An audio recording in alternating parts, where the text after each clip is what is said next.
All right, looks like we're live for our newest episode of We the Individuals Live.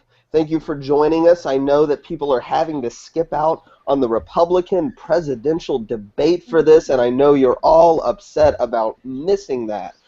With us, as usual, we have the founder of We the Individuals, Jeff Peterson II, and a fellow admin, Andy Catherman. And tonight we have joining us Gavin Wax, who is Gavin. Did you start the Liberty Conservative, or are you just a writer for them? I'm the founder and owner, yes. Okay, so Gavin is the founder and owner of an online political magazine called the Liberty Conservative, which is a libertarianish magazine. There's writers actually for a lot of different factions, all the way from anarchists to a more conservative constitutionalist bent. So it does cover a whole range of what we would call the liberty capitalist segment, I think. And tonight we're going to be talking about voting with the elections coming up, the debates going on. The debate that always rages around election season between libertarians is, should we vote? How should we vote? What criteria should we use to refrain from voting? And that's what we're going to be talking about tonight. I'm always undecided about this. This is one of the issues I go back and forth on. So I'm going to kind of let these guys debate it out and see if anybody can convince me one way or the other. So first off, let me hear from each of you. I want to hear your quick libertarian take on voting according to your principles. Andy, let's start with you. Yeah, sure. So I don't think that voting is necessarily bad or evil or anything like that. I think it's, at the end of the day, I think it's really pointless, to say the least. Your vote really doesn't count. If you have like a radio show or something, yes, then you can influence other people to vote and do such and such.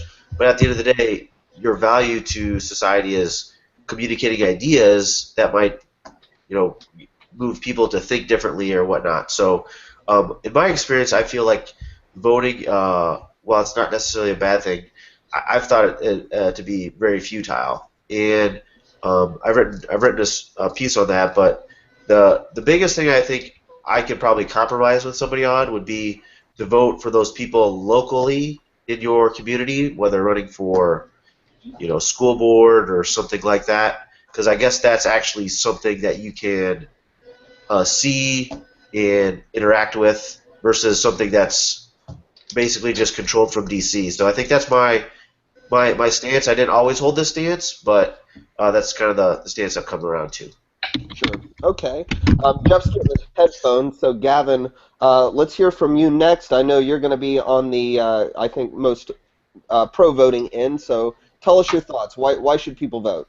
Well, I definitely have some commonality with Andy. I definitely don't believe it gives some legitimacy to the state. I've heard that from anarchists, or it's necessarily an immoral thing to do. I also agree with him on the whole local aspect. Definitely, if you localize elections, your input and your vote will count more, and they'll definitely have a bigger impact. Of course, me being in New York, me voting in the presidential election, I will concede it is pretty pointless. Unless I'm trying to get maybe that Libertarian Party threshold above, so they get some sort of funding or whatever that was. That's what I voted for last time. I voted LP. But when it comes down to it, I really think that with the voting process, the political process, it acts as a means to communicate these messages. When we look at someone like a Rand Paul or a Ron Paul, which I really should have been saying, when his two runs in 08 and 12, many people became exposed to the movement. They went from, I've heard stories of people going from neoconservatism all the way to becoming an anarcho-capitalist because they see Ron Paul, they see him running, and he's running for what? He's running for votes, but he's also trying to spread a message. They start looking, they start reading, so it does have a positive impact, and it's not like it's either one or the other. You could still have, intellectual discourse and advancing the cause through other forms of communication and media, but to completely disregard voting, I think it's just taking one arm away from our cause, which is multifaceted. We have to focus on different areas in order to spread the beliefs of liberty, free markets, personal liberty, etc. So I don't think we should write it off. But like I said, it's very situationally based. If you have certain elections, very localized, different types of candidates. You should vote. If you're in Thomas Massey's district or you're in Justin Amash's district, I mean, you should totally vote for them. You should totally campaign for them, contribute, because they are making a difference. Even if they can't pass huge legislative agendas that we would like to see to decrease the size of government, they are certainly through their position helping legitimize our views and helping spread them. But that's just a quick view of what I believe in. Sure.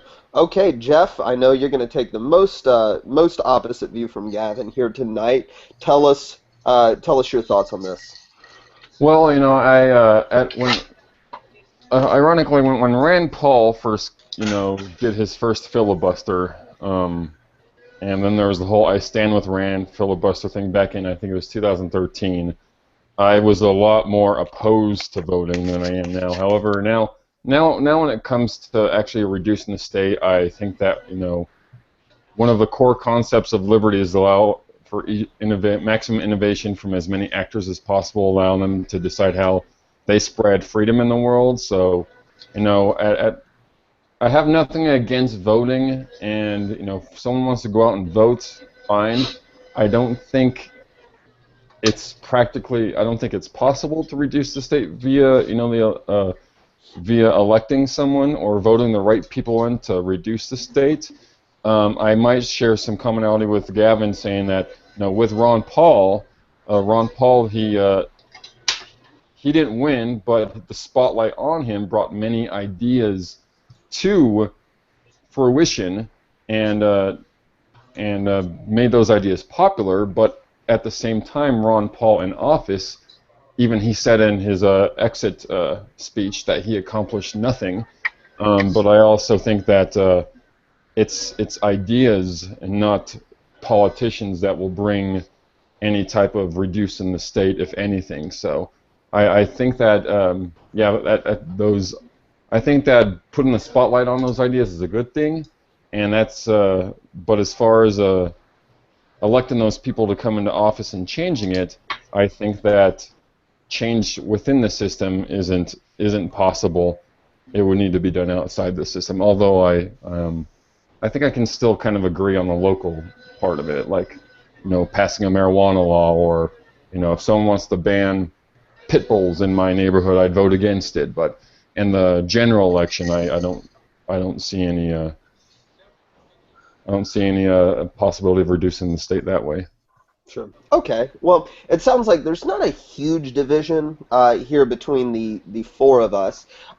Here's what I think I want to do. I'm going to take the anti-voting position first, because I really want to have some discourse with Gavin.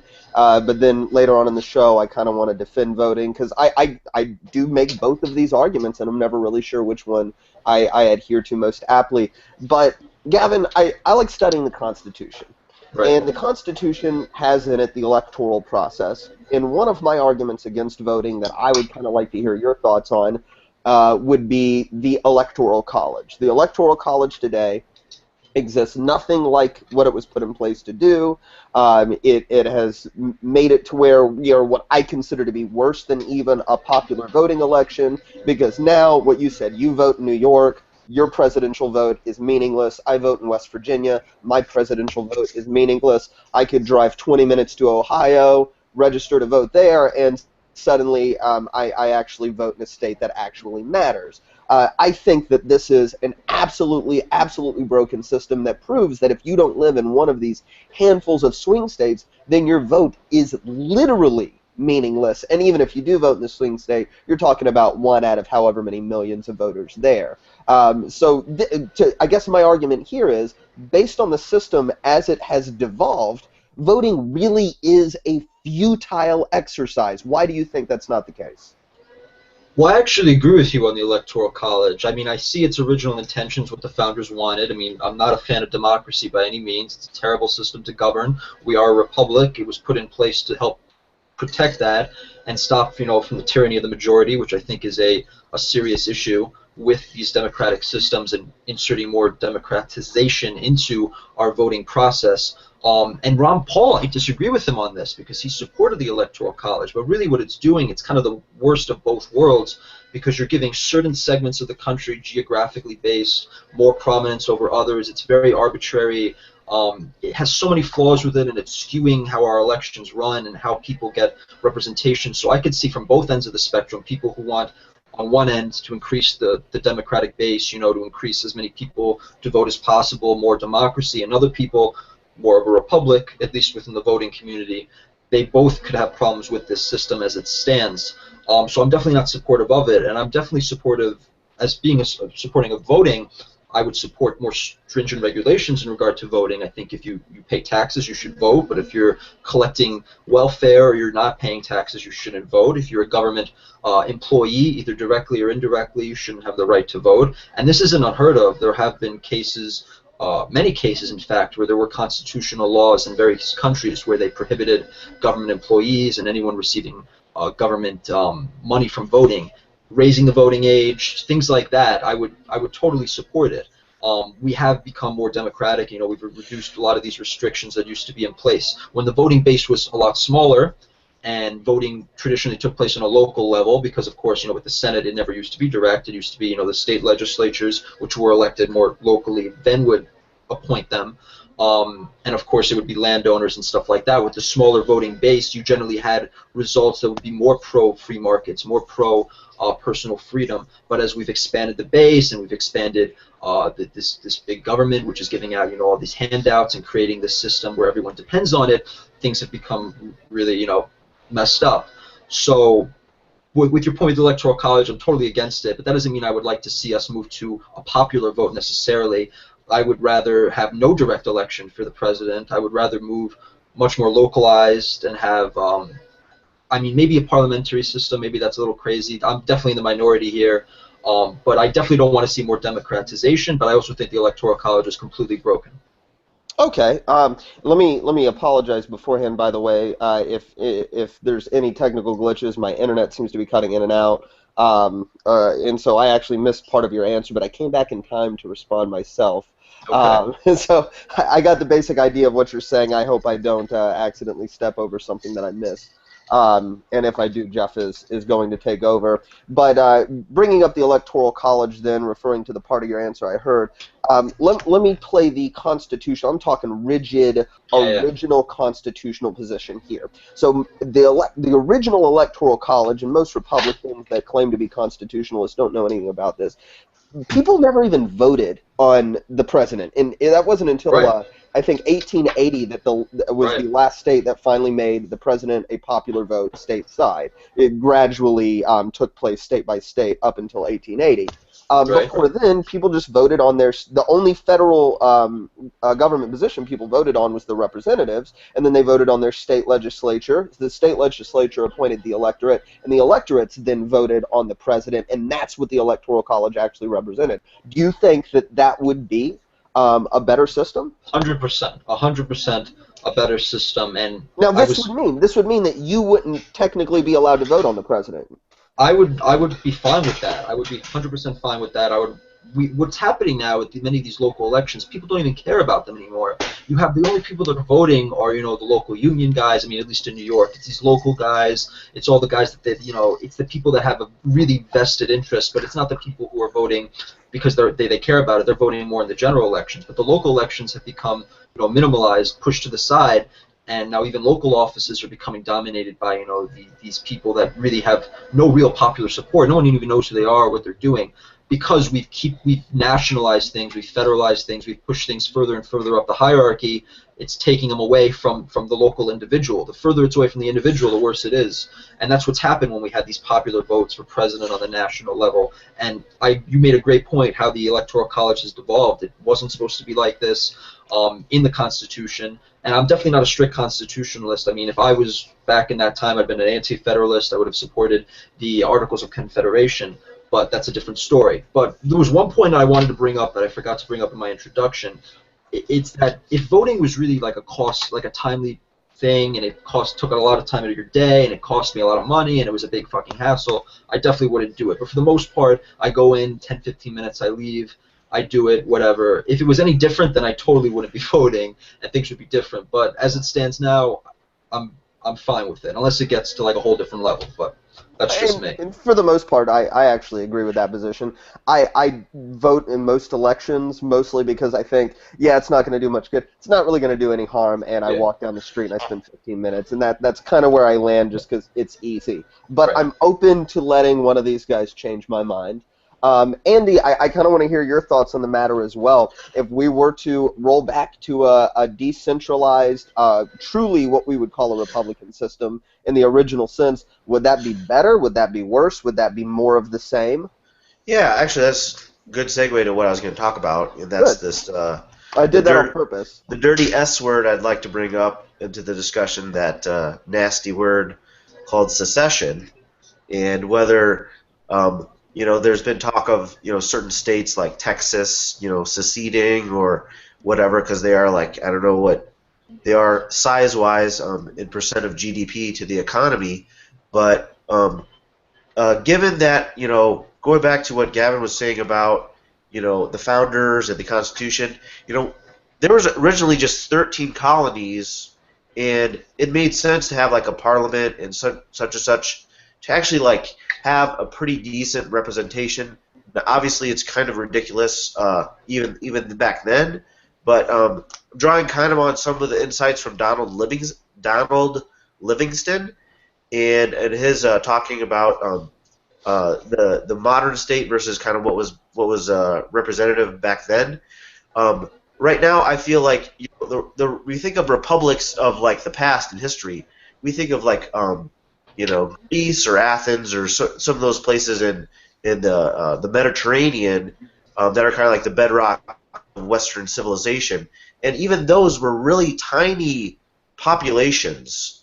Whereas today we have 310 million people, Yeah. and I just think it's ridiculous to think that we can have any type of centralization that's going to speak for every province, every type of different makeup of the country.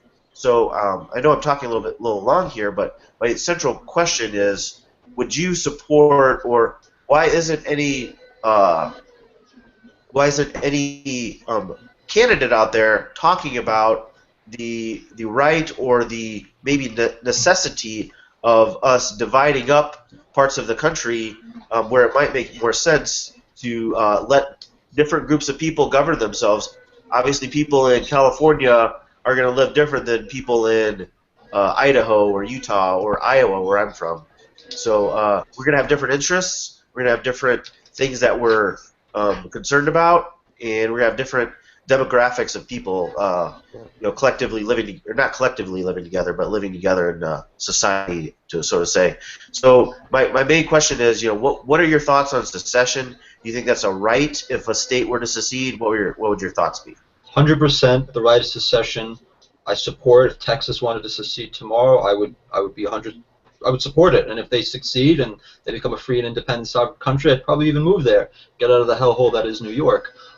You are bringing up a good point with the population size and how big we are now compared to these small city-states of the past. And this was something I think Montesquieu talked about with, you have with such a large landmass, he didn't even talk about like large population, things become very de-individualized. And, with the free market, things are very localized, things are very put down to the individual. If we are going to have a government, it should be as close to that as possible. It should be very localized. It should be very focused down onto the individual. So even a state like California, you mentioned, if you've looked at these proposals that want to split up the state, not even secede from the United States, but just split them up, you would probably have like 5 of these states be like solidly red. But Sure. Those areas have no representation. Their views are completely overwhelmed by the tyranny of the majority of these big cities on the coast.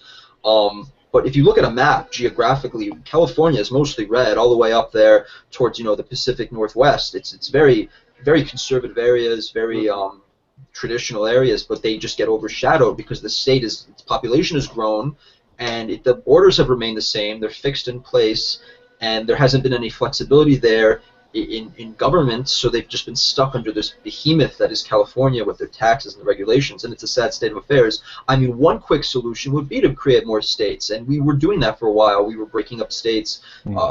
Someone here is from West Virginia. That was a state. I mean, the issue around that was different, but things like that we should definitely happen, not just secession from the Union, but secession within states. I think that's a very healthy thing to have as part of any form of government. Cool. And so Good answer. Andy, for you then is anarchy is the only ideal, but failing that, decentralizing is at least a step in the right direction. So you would support it in that sense. Yeah, absolutely. I mean, I'm thinking more like financially, like, you know, there's going to be the debt is really monumental. The national debt, that is. There's obviously lots of states that have huge debt burdens. Across the river, my dad is a retired school teacher, and I read a story, it was a couple weeks ago, where the state was literally didn't have enough money to send out pension checks for November. Yeah. So, like, well, then there was something's going to have to give. About the lottery winnings, right? Recently, Right. was that Indiana or New Jersey or something? I don't remember. Yeah. So I mean, that I think I'm just thinking kind of a couple of steps ahead. Like, I think these things are going to have to happen whether those people in Washington want to accept it or not. So it's just whether are they willing to understand that reality, or are they going to fight it and be like, oh, we're going to hold your Medicaid dollars if you guys secede or something like that. Yeah, and the federal government, I mean, does things like that when it comes to like education funding. So that's certainly not a demagogic fear. The drinking age. The drinking age is exactly the drinking what it age. is. Exactly. I wrote an article on this. It's ridiculous. The states give the federal government the taxes. These are from the citizens of the states. They pay their taxes, and the federal government holds these taxes and says, no, you raise your minimum wage or you're not getting your money back. And now we have this stupid system in place with all its problems, this stupid 21-year-old drinking age. I mean, Canada, it has a better federalist system than we do, because they have more variety between the provinces, and they almost have more authority over their own local and provincial level issues than our states do. Our states have become provinces, and their provinces have become states. It's a complete disaster. Yeah, right. Absolutely. Okay, I'm going to play devil's advocate on one question that I didn't hear from any of you. I thought I might hear it from Jeff, but it sounds like he's moved a little bit towards the not quite so anti-voting position. But a lot of anarchists do make this argument, and I want to hear each one of you address it. Jeff, I'm going to start with you because we haven't heard from you in a little while. But a lot of anarchists argue, based on the non-aggression principle, that voting is in itself an act of aggression. And of course, the logical train of thought here is that when I'm voting because I want a politician to use their politician guns to force my views on other people, and that is, by extension, an act of aggression. Therefore, voting is immoral. Jeff, is there validity to this claim? I think there is some. I think that it's a little bit valid to say that voting, I think, legitimizes the state, but I don't say that if someone goes out and votes, it's immoral, because they're actually authorizing the use of force on you. Because I think when it comes down to it, I don't think that someone's voting is any bit as bad as an old lady cashing her Social Security check. Because in the same way, she would be guilty of the same crime of using force against you. But I think the force comes down to the enforcers, which is going to come down not to the people who are voting, but to the actual people who are enforcing the laws, like the police and the military. So I think those people may be committing immoral acts of aggression, but I don't think culpability makes you guilty of being immoral or using force on someone. So yeah. I'd say that really doesn't really hold water for me anyway. Gavin, any thoughts from you on this argument? Yeah, this is a really interesting question. So again, it comes really down to situational things. There are a lot of people within the movement. Maybe I might not be considered them. They have this like, okay, the least worst candidate. I'd vote for the Republican regardless because he's not as bad as the Democrats. I think that if someone said that you could definitely say this argument in regards to the non-aggression principle. So but you think? Let me interrupt you real quick if you don't mind. the overseer goody versus overseer baddie argument, because that's the argument Walter Block makes. Yes. So you think that that actually would be a violation of the non-aggression principle? It depends. It depends on the extent. I mean, with Walter Block, obviously the people he's supporting are like a Rand Paul. No, he voted for Barack Obama against John That is McCain. true. That is true. He did John do McCain, that. yeah. It's almost like a very utilitarian point of view, I guess you could say. I have to think about it a bit more. But And just so you don't think I'm throwing Walter Block under the bus, I voted for Mitt Romney in the last election on the exact same notion, the lesser of two evils. So I'm not criticizing Block for that logic. I'm just trying to. I agree with Jeff that you can't blame the voter, just like you can't blame the old lady cashing the check. But at the end of the day, one of them is going to get elected for the most part. And for your own personal well-being, if one guy's going to tax you 50%, the other guy's going to tax you 20%, I mean, I'm definitely going to vote for the guy taxing me 20% because, you know, I'm not suicidal. It's not. I mean, if I don't vote for either of them, and who knows, based on the situation, maybe the 50% guy might win because I wasn't campaigning enough for the other guy, whatever the hell it might be. Then it's definitely personally affecting me. So in that kind of case, when you're weighing it out like an economic sort of setting, then I don't think it's immoral. You're just, you know, you have to make a choice. So let's add some complexity to this then, because I like your train of thought here. Let's say we accept that it's, well, Lysander Spooner in No Treason, the Constitution of No Authority talks about defensive voting. It's not immoral to vote because you may just be voting to defend yourself against the aggressive voting of other people, of statists. Right. And I like his argument there. But so let's say you're voting for the guy that's going to tax you 20% compared to the guy that's going to tax you 40%, but the guy who's going to tax you 20% also says, and I want to crack down on marijuana. Would that then, even though you're voting based on logic of lowering the government, at least in one area, would that be a violation of the non-aggression principle? That's the complex you have with this Republican debate. I hear these guys, they talk about some great tax plans that I would love to see with their 10%, their flat tax, and then they'll ask them a social policy question like marijuana, and they'll give this really stupid response. So it's very frustrating. I agree with you. Again, I guess it comes down to the individual. I mean, which one do you favor more? Which one's going to affect you more in that case? And then, you know, it depends. Some of them might say, they might be personally very against marijuana, but they might say, okay, we'll give it to the states. In that case, then you might have some more wiggle room. But it's very difficult. It really comes down to the personal preferences of the voter and the individual. Sure. Okay, let's switch sides here a little bit. I want to play the pro-voting side and make some arguments I think over that I hear regarding this. First off, let's start with Murray Rothbard. Murray Rothbard, in an interview, defended the idea of voting not as a necessity. He didn't think that it was necessary for libertarians to go out and vote, but he essentially said, and I'm going to paraphrase this poorly, that the president is an undeniably important position with the ability to impact a lot in terms of our lives, and so to pretend like that, voting was meaningless in that sense, or who became the president between even two bad options, like, of course it matters. And in that sense, I think he was making a little bit the overseer goody, overseer baddie argument, but I think he has a valid point. We can't pretend like the president isn't a meaningful position, no matter what your politics are, because I can be as anarchist as I want, but the president's views have an impact on my life. So is this in itself a justification for voting? Andy, let's hear from you. Yeah, I agree. I think that voting can be a positive in the sense that I definitely would have voted for like a Ron Paul if he would have, or I actually did vote, volunteer for the straw poll and stuff in 2012 for Ron Paul, and because I wanted him to go as far as he could into the and keep spreading his ideas. So I think that I think it really comes down to I guess I don't really understand like where a lot of people come to the thinking that like the president is like this emperor that's going to be like able to do everything. At the end of the day, it's mostly into Congress. Most of the power lies in Congress, and unless you're like an Obama, you're going to do a lot of executive orders and things like that.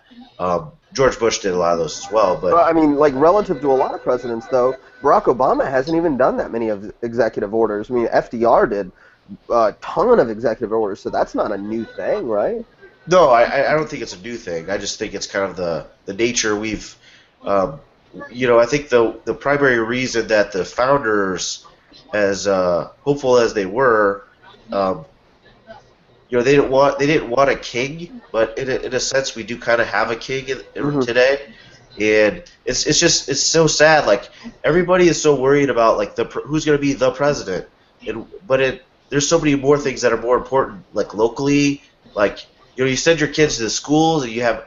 They might have sociopaths that are on the school board, and maybe nobody knows who's on the school board. They do have sociopaths on those school boards.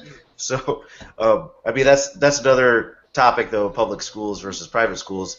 But I just think that at the end of the day, you could probably count on your hand the number of presidents that have been like a net positive to liberty versus a net negative to liberty. I name 7 myself, but I can have my mind changed on that because even the 7 that I name have things I take issue with. But yeah, out of our I think 43 presidents that we've had, we have 7. Grover Cleveland was the man. I don't care what you say. That guy was a god. Grover Cleveland has some things I take issue with, but he's probably the most capitalist president we have. I'd actually say that William Henry Harrison is the best president because he was not able to mess up anything because he was the best president ever. Well, and one thing I want to say real quick that I get irritated with, everybody starts talking about Obama playing golf so much. I'm like, dude, play every day, play twice a day. That's exactly right. Yeah. That's what government used to be. It's the going and dropping bombs on kids in Yemen that pisses me off, and you're pissed off because he's playing golf? Let him play golf. Good God. That's what it used to be. In the 1800s, you would just have these guys. They get elected. It was a title. They just gave their buddies some posts. They didn't really do anything. You just described Warren G. Harding, man. Yeah, exactly. That's what everybody that castigates him, he put his friends into office. Yeah, and he cut taxes and cut spending. I like the guy. If there was just during Prohibition. If there was an ideology behind him doing nothing, it would have been great. But at the time, there wasn't anyone saying this, so they just thought he was just some asshole. But really, in the grand scheme of things, he was great for doing nothing. Well, Calvin Coolidge, the big criticism against him is he liked to take naps a lot, so he was lazy. I'm like, yeah, let him take naps, absolutely. Okay, so all right, let's move on from there. So I want to move around up the ante a little bit. Again, add some complexity. Here's how I say this is what would get me to vote for a president. Because you're right, Andy. We don't have an emperor. The president's power is limited by Congress. Local elections do impact us as well. But there are some things that the president can do with impunity, and those things are often what are most important to libertarians, most important to people like Walter Block and Murray Rothbard when they talk about why they're voting for Overseer Goody. And that would be things like war, for instance. That's going to be my big issue is war. You give me a president that will take us out of foreign conflicts on day one, I'll vote for that guy. And the president does have that power based on the War Powers Resolution in 1973. The president, with one executive order, has the ability to remove troops from every foreign country in the world with impunity. Right. Same with releasing nonviolent drug offenders. The president has the constitutional ability to pardon with, and this is one of the reasons I point out Barack Obama's massive hypocrisy, is because he can, with one signature, pardon all people who did the same drugs that he brags about doing in college. So, and that's a massive, massive issue for libertarians. So let's say we have this guy, and to his credit, Rand Paul is the closest to that, objectively speaking, though I'm not convinced that he would do this nearly to the level that makes me comfortable with it. But if we have this guy, is that not worth voting for? Let's hear from Gavin.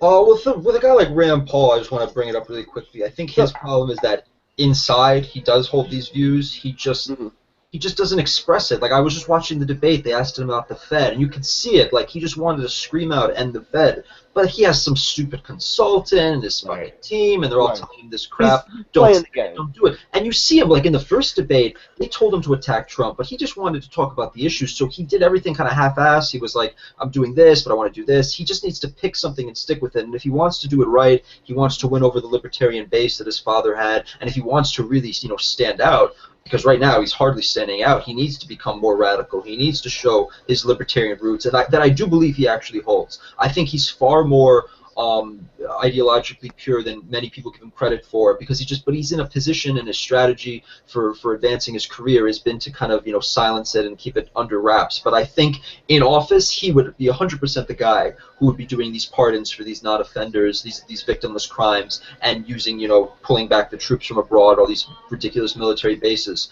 But for criteria, it would be someone like that. I mean, it's tough to come across because they have to play the game. They have to play theater. They have to act as everyone else says. They can't be too crazy because they want to win votes. It's really just balancing, the political strategy, the politics of it, and the philosophy. And he's not doing that good of a job balancing them. To be quite frank, I saw Ted Cruz. He was saying more radical things than Rand Paul. I mean, I don't think he's as strong on the substances as Rand Paul is, but he was doing a much better job of giving that impression, which Rand Paul needs to work on. Okay, but that would be a valid reason to vote in that sense. And I think there's some at least plausibility to the idea that Rand Paul is closer to his dad and playing the game. It's hard to know that for sure because we'd have to crawl inside the guy's head.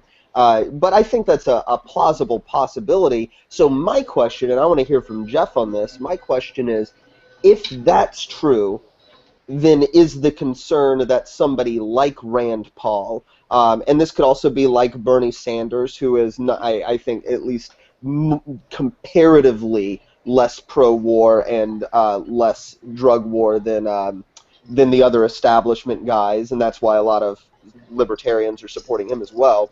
But if they're willing to play the political game, will that translate over into political office as well, and is that a justification for not supporting these people? Jeff? Well, I think that if Rand Paul was to make office, I mean, I think it would be a justification for maybe having him in office, because I see a lot of people say he's just playing the game, and I think to a degree that Gavin is correct, because if Ron Paul, he got his message across because he just came out and said it how it was. End the Fed. Mm-hmm. I want zero income tax, but you got a guy running for president on the Republican ticket saying Abraham Lincoln was pretty crappy. That's a big difference between that scared a lot of people, and I think that Rand Paul needs to he's playing the game because he wants to he thinks why Ron didn't win is because Ron Paul is Ron Paul. So Rand Paul wants to actually, he still may hold his father's beliefs, but he has to actually play the game. So I think that, based on that, it would be justification to get Rand Paul into office. But the thing is that I don't think that. I think that Rand Paul would not make it into office for the same reason that Ron would, because even as much as Rand has tried to distinguish himself as a constitutional conservative or Republican or whatever title he names, regardless of the fact, people still tie him to Ron Paul. So that's one reason why I see why he wouldn't get into office, is because people tie him to his dad's beliefs, even though so hard he tries not to, be attached to it. So I think that in general he would actually need to come out with his guns, just like if he wants to get the same kind of ideas his messages will get, he needs to come out guns blazing or stick to his guns just like his father did. But I think that with I think a successful Rand presidency, I think would be Washington's savior, just as Dan Sanchez said in his article, Rand Paul presidency would be a long-term disastrous for liberty, because I think that Washington will then be seen as not so bad, provided that a good person is at the helm. And I think that the more that the less that the state sucks, the more that people will want to keep the state around. So, I think that. Okay, so let me clarify then. You think that it is a legitimate reason to vote for him if there's if it is plausible that he is more like his dad and he's just playing the game. Because Yeah. I take an opposite position.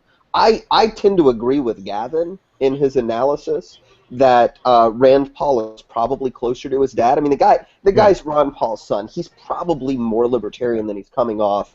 Yeah, I may be wrong on that, and I don't really care. But I think that that's a very plausible possibility. That's why I won't vote for him, or that's one of the big reasons why I said I wouldn't vote for him when responding to Block's support of him, is because what I liked about Ron Paul was the fact that he came out and said the truth.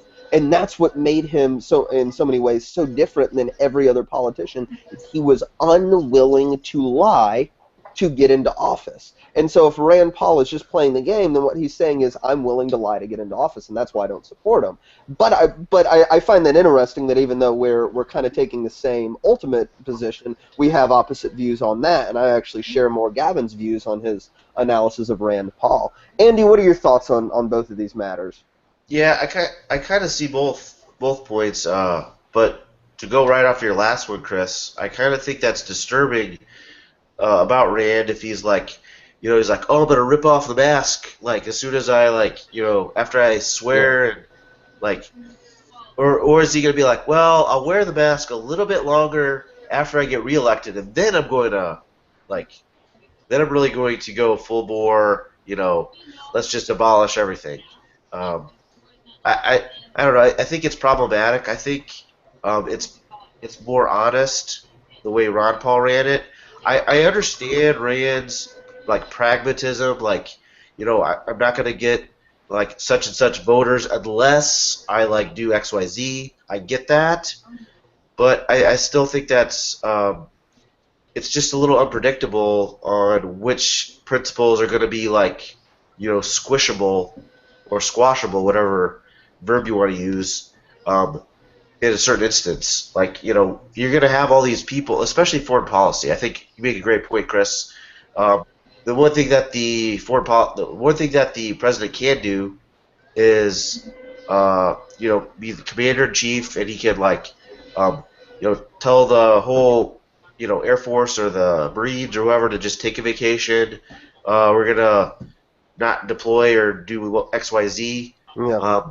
So that but it's strange that I feel like if he tries to do any of those things, to become a full, Ron Paul guy, as soon as he comes into office, how many people are going to jump ship and stab him in the back? How many people have dirt on him or, this or that? So it's a multifaceted issue because we have to ask first, is it plausible that he is secretly Ron Paul? Second, if he's willing to pretend not to be to get into office, how likely is it that he's going to rip off the mask when he's in office? And then three, what are the long-term consequences of that if it takes place? And there's a lot of things that make me uneasy, but I think there is some plausibility to those arguments, so I don't want to criticize them because I don't know the answer and I don't know the future, so I don't want to throw anybody's positions under the bus. We have a question from somebody watching. Where's Derek Dahlman wants to know, Gavin, are you an anarchist? You answered this for me privately before we went on live, but I wanted to let you answer. I am not an anarchist, but I have read a lot. Rothbard, Walter Block. I was active in the Mises forums. They had an online message board for a long time when they were still up. So I have dabbled. I would describe myself as a kind of classical Misesian minarchist. The economic side, the political side of that. But there was just one thing I wanted, because I think Jeff made a few great points. Sure, go ahead.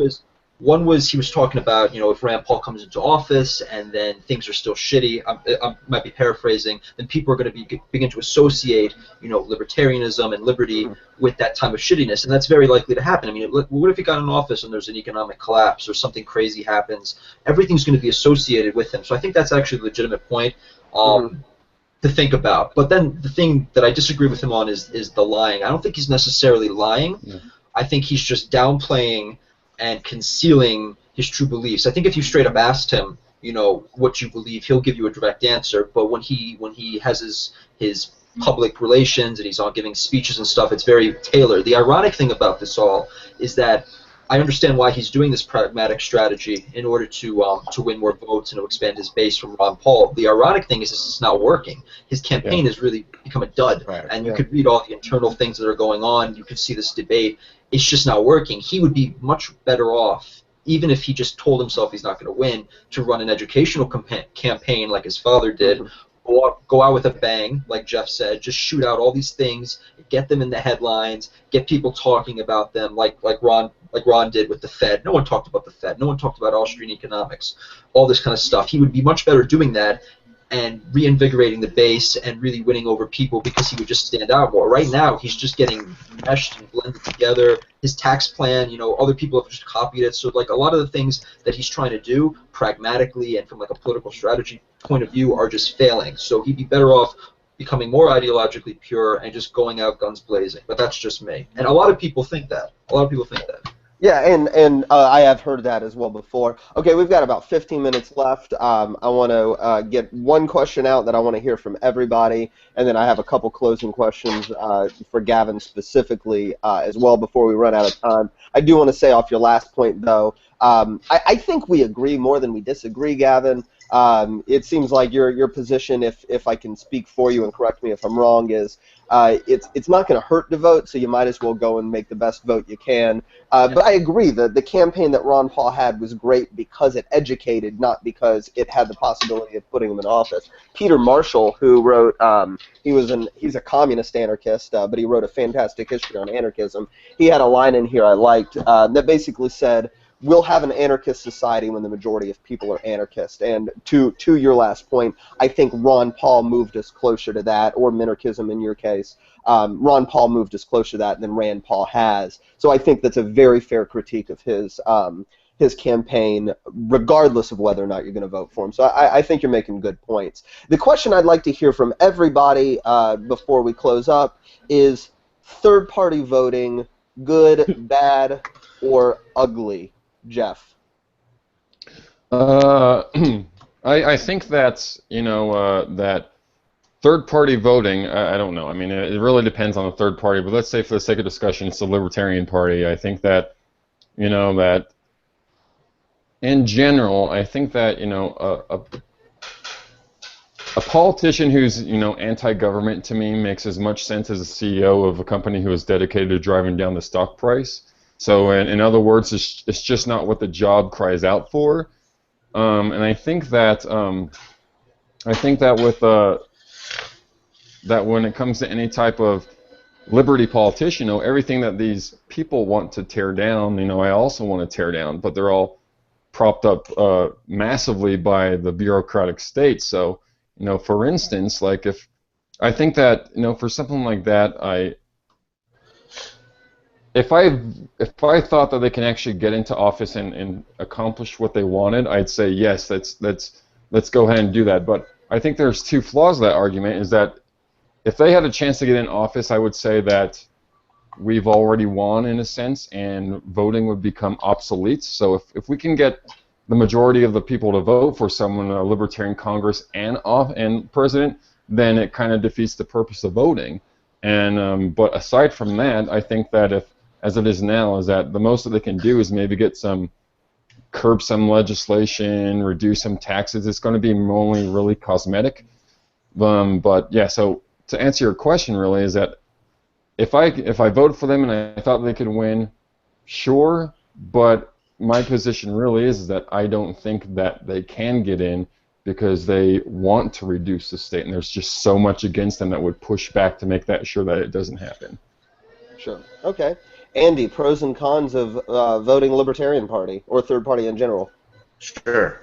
So I kind of have a little bit different take. One of my favorite movies, for some reason, is Brewster's Millions, where I'm not sure if you guys if anybody that's watching has seen that, but it's an older movie with I can't even remember the guy who's Brewster, but he basically he gets this inheritance, and he has to spend it all in order to get a huger inheritance. And so the biggest thing he finds out he can do is run a political campaign for, I think, the mayor of New York City, and he runs to to be none of the above.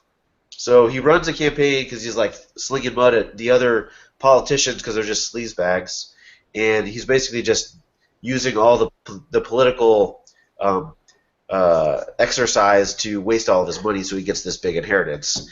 And but then somebody says, "Oh, well, you're going to get elected because everybody's voting. You're going to vote for you." He's like, "No, that's not what I wanted to do."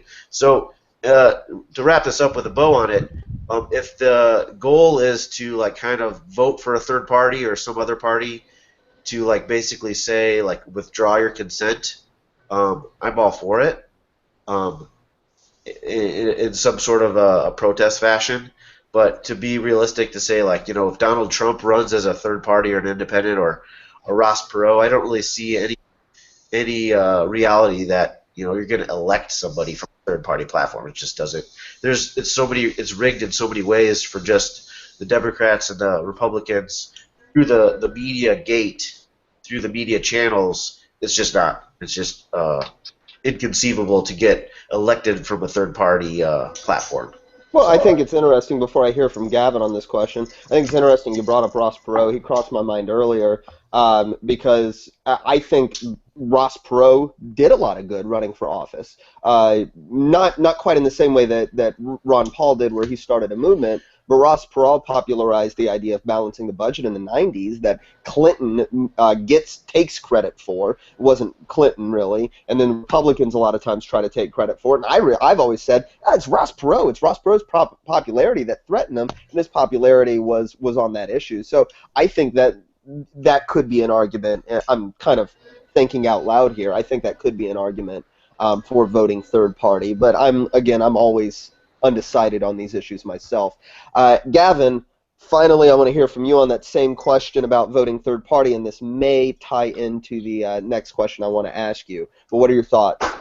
I have nothing against it. The problem is that our political, our electoral system really, hurts third parties. There's no competition with parties, which is probably the biggest issue I have with this two-party system. It's just a mess. There's no competition between the parties, and it really destroys a lot of the things that we would need to have a healthy debate on a lot of issues. With third parties, the third parties we have are pretty much shit. I mean, the Libertarian Party is fine, but they don't focus on really electing a lot of local offices or a lot of congressional offices. They just go for these big publicity things, not even publicity things, they just go for the presidential election. So they have like really no strategy. And I remember Rothbard, when he was a member of it, he was pushing a lot of these strategies, to appeal to like these Southern conservatives, these Southern blue dog guys. This was all like from Rothbard. For better or for worse, there were things that came out of that were negative.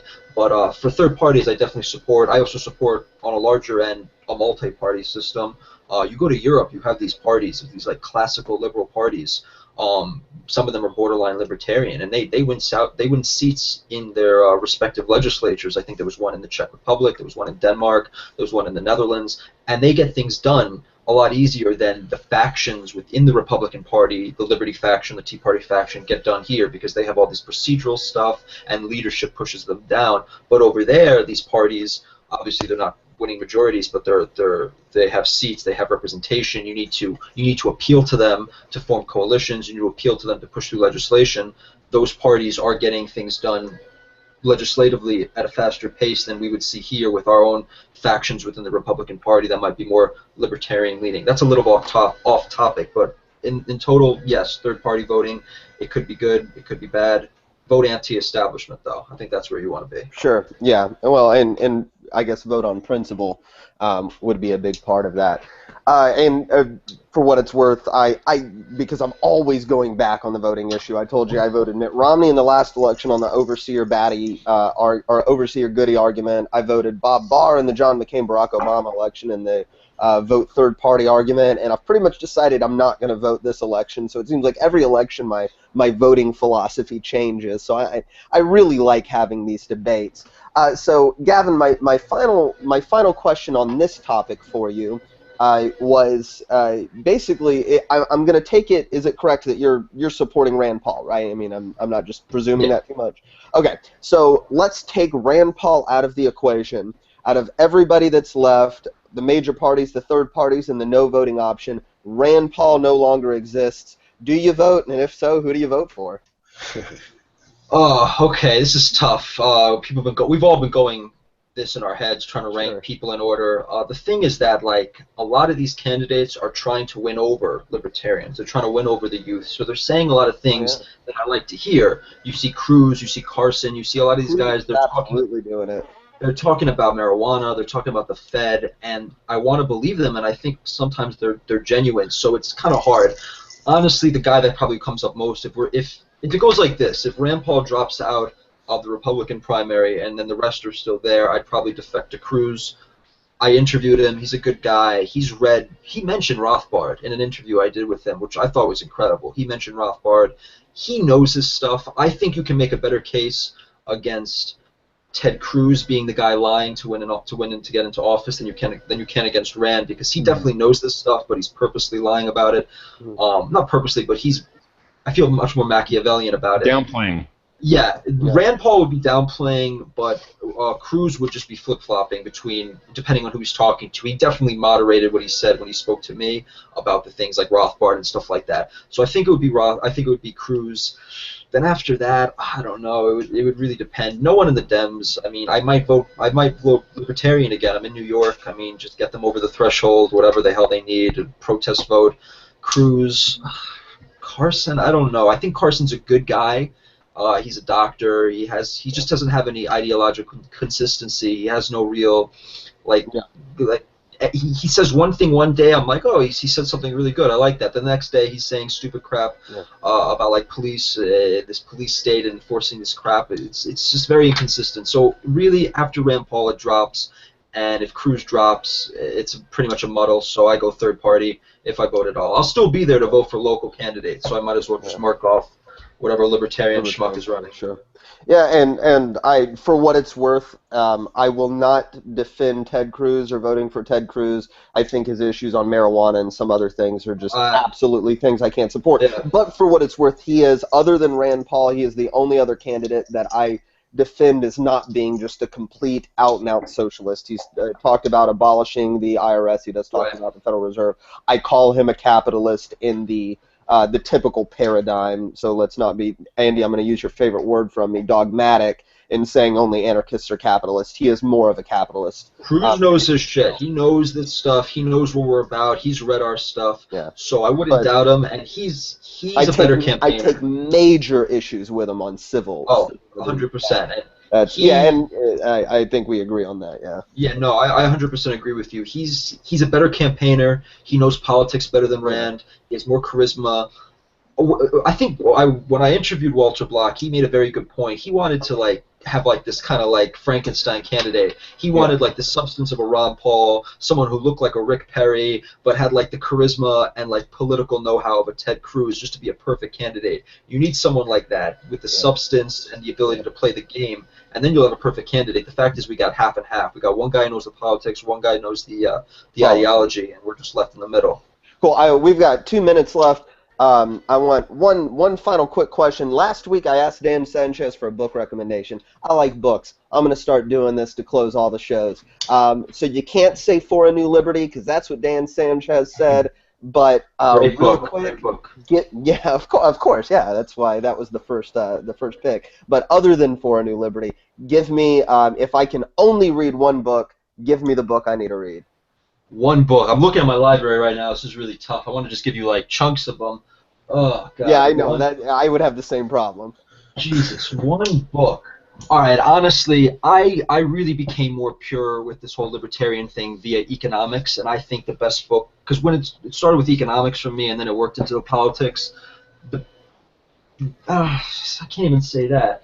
I want to say Economics in One Lesson by Henry Hazlitt. That's right. Yeah. Because when I read it, it just led to I just got a Goodreads account. I started reading like crazy, but then there's so many things up there that were more all the Ron Paul books were great. But honestly, okay, Man, Economy, and State, yes. All right, we got to close this up. We ran a little late, but it was a good conversation. All right, before we leave, I want to tell everybody about there is another show tomorrow that everybody needs to tune into. It's at the same time as this one, 10 p.m. Eastern. That's Politics for People Who Hate Politics. It is their Season 2 premiere with Lucy Steigerwald, and I apologize if I'm pronouncing that incorrectly. They're going to be talking about the Republican debate and how terrible it is, I think is my understanding. So everybody, if you're available tomorrow at the same time, tune into that show. Until then, we will be back next week with Walter Block. I'm very, very excited about this. We're going to talk to him about Austrian economics. We're really going to try to focus on that topic. And so if you can make it next week, 10 p.m. Eastern Time, we will be here to talk to him. And so we'll see you guys then.